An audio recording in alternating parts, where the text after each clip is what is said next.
As a mom, I understand the challenges that come with balancing career and family. When I gave birth to my daughter Kaylani in 2022, I was serving in the military and I was stationed in Nevada. My fiance was a member of the LAPD at the time, and we had to decide whether to co-parent until the end of my enlistment or transfer so we can be together. After careful consideration, we decided that I would transfer since I only had 1 year left of service, and he planned to stay in the area, Los Angeles, long term. Unfortunately, transferring was not an immediate option, and it took months for the paperwork to go through. So I made the difficult decision to have my mother move to where I was stationed to help me care for my baby while I continued to serve my country and transition out of the military. It was a challenging time, but I am grateful for my mother's support and the opportunity to continue my career while also being a dedicated mother to my daughter. Around the time my daughter turned 6 months, I was granted permission to exit the military via childbirth separation and relocate with my child's father, my fiance. During this time, in the first year of motherhood, here are some tips that helped me survive. Pumped as often as I could so my mom could watch her while I went to the gym or she went to daycare. Whenever my baby was not feeding or was napping, I pumped. Worked as she slept. I know other people, other moms, grandmas say sleep when she's sleeping, but for me, I always had chores. I got a lot done while she was asleep because when she was awake, I took that time and I tended to her. Kept her in my sling. If I absolutely had to get chores done and she wouldn't let me, I would put her in my sling, either in the front or on my back, and I would knock out chores. She eventually fell asleep during that time as well. Went to the park. For my mental health, I needed to get out and get fresh air. Having a different change of scenery besides being home and work all the time allowed me to be calm and relax, get my mind together. My body appreciated that exercise. At the park, I did a lot of writing and reading and just reflecting about what was going on around me. I learned her in and out. What I mean by this is learning her cues, her crying cues, learning what makes her uncomfortable, her favorite fruits, which hers is strictly watermelon, with the exception of banana here and there. Listen to my motherly instinct. My daughter was in daycare for 1 month. It was the worst 1 month time period for us both. She was very uncomfortable. She cried nonstop. She came up with scratches on her face, bloods up her back every day. I knew something was wrong. I took her out and she ended up having to come with me to base while I worked. Yeah, follow your instincts. Prioritized her. My child is the reason I left the military. My child's father and I didn't want her in daycare from the jump. And after seeing how unprofessional the daycare was, I knew nobody would care for my child the way I would care for her. Like, it's my baby. I was in the mindset of bringing my child to work with me. I was about to go AWOL. Luckily, my supervisors compromised with me and made adjustments to my work schedule. Co-sleep. To help me get a couple more hours of sleep, we co-sleep. Co-sleeping was the best option. I kept my boob in her mouth so I didn't have to wake up to get her from her crib, feed her, and all of that type of stuff. Yeah, too much. She was accessible and she was comforted in my arms. Best decision I made.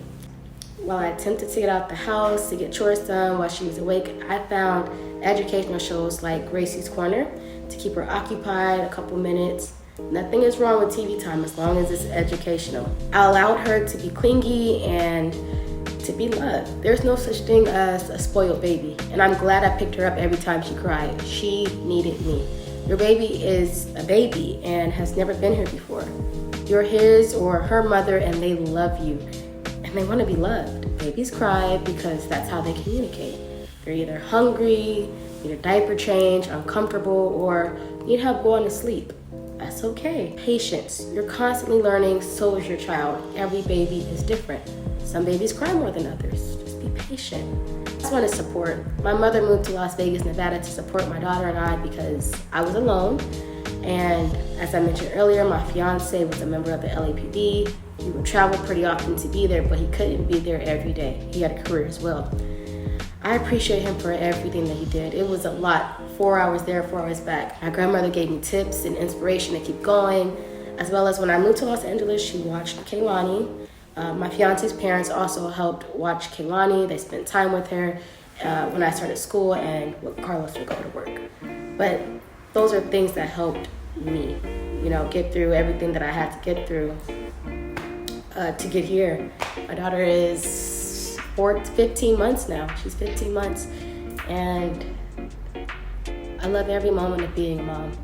Those things that I practiced while I was away and while I was in Nevada and while I was here in Los Angeles has helped me tremendously. It definitely takes a village to raise a child, but if you don't have that village, just know you're strong and you can do this. The village was very much helpful to me and be able to relax my mind and just go at an easier pace. And if I was to do this by myself, I do feel like I'd be a little bit more stressed, especially with the daycare situation. Nobody would care for my child the way I would care for my child. So those are things that just helped me make it easier as a mom. The sling and picking her up whenever she cried. It made it like, postpartum depression and I can't do this, but your baby needs you and you need your baby. There's a reason why you had her or him. There's a reason why they're here.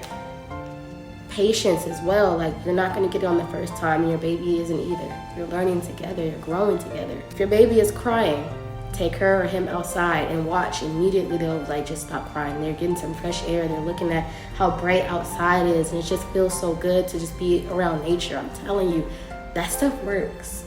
Make sure your mental health is good. Talk to somebody, a friend or family member. Just find somebody to talk to. Hope you follow these tips, or I hope these tips were helpful. This made me and my daughter's bond very strong and inseparable. Every time she cries, she comes to me.